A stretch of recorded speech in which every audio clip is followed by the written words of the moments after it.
उज़ैर की आवाज़ में आपका स्वागत है। आज हम बात करेंगे इज़राइल हमास युद्ध में हुए ताज़ा घटनाक्रम की।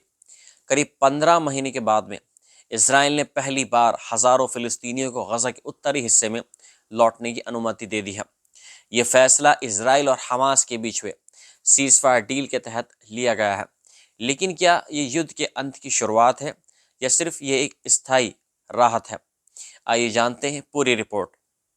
गज़ा में लौट रहे बेघर फ़िलिस्तीनी। गज़ा में लाखों लोग महीनों से भयानक हालात में जी रहे थे। कई लोग टेंट और स्कूलों में शरण लिए हुए थे, जहां बुनियादी सुविधाओं का भी अभाव था। अब इज़राइल द्वारा गज़ा के उत्तरी हिस्से में वापस जाने की अनुमति मिलने के बाद में हज़ारों फ़िलिस्तीनी अपने घरों की ओर लौट रहे हैं।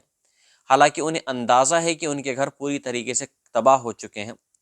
इस्माइल अबू मत्तार ने कहा कि उनके परिवार ने 3 दिन तक इंतज़ार किया है कि उन्हें वापस जाने की अनुमति मिले।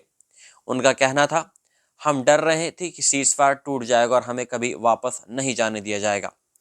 हमास ने इस फैसले को अपनी जीत बताया और कहा कि इजराइल की हार और उसके जबरन विस्थापन की योजना की असफलता का प्रमाण है। इजराइल और हमास के बीच यह सीज़फायर आसान नहीं था। इजराइल ने गज़ा जाने वाले रास्ते को इसलिए बंद रखा क्योंकि वह चाह रहा था कि एक बंधक महिला अरबेल यहूद को पहले रिहा किया जाए।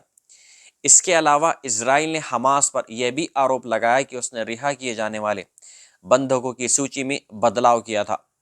मध्यस्थों ने इस विवाद को हल किया, जिसके बाद कतर ने घोषणा की कि अरबेल यहूद को शुक्रवार तक रिहा कर दिया जाएगा।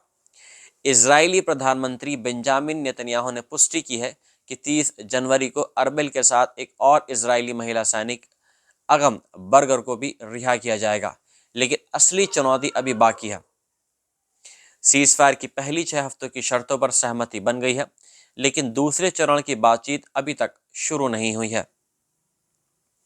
हमास का कहना है कि जब तक इजराइल युद्ध को पूरी तरह खत्म नहीं करता, वह बाकी बंधकों को रिहा नहीं करेगा। वही नेतन्याहू ने दोहराया है कि वह हमास के शासन को पूरी तरह खत्म करने के लिए प्रतिबद्ध है। हमास ने यह युद्ध 7 अक्टूबर 2023 को शुरू किया था, जब हजारों हमास लड़ाकों ने दक्षिणी इजराइल में घुसकर करीब 1200 लोगों को मार दिया था और 250 लोगों को बंधक बना लिया। अब तक गजा में इजरायली हमलों में 47,000 से ज़्यादा लोग मारे गए, जिनमें से आधे से ज़्यादा महिलाएं और बच्चे शामिल हैं। गजा की 90% से ज़्यादा आबादी बेघर हो चुकी है। इसराइल का दावा है कि उसने 17,000 से ज़्यादा हमास लड़ाकों को मार गिराया। हालांकि इस दावे का कोई सबूत नहीं दिया गया है। इस युद्ध के कारण गजा पूरी तरीके से तबाह हो चुका है।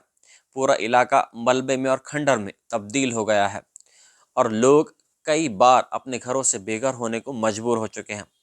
गजा में युद्ध विराम तो हो गया है, लेकिन क्या ये स्थायी होगा? क्या इजराइल और हमास किसी शांति समझौते पर पहुंचेंगे? क्या इजराइल युद्ध खत्म करने के लिए राजी होगा या फिर यह सिर्फ एक अस्थायी पड़ाव है? आपका क्या कहना है कि युद्ध खत्म होने वाला है या फिर एक नए दौर की तबाही देखने को मिलेगी? कमेंट सेक्शन में हमें ज़रूर बताएं। मिलता हूं आपसे अगली वीडियो में। जय हिंद।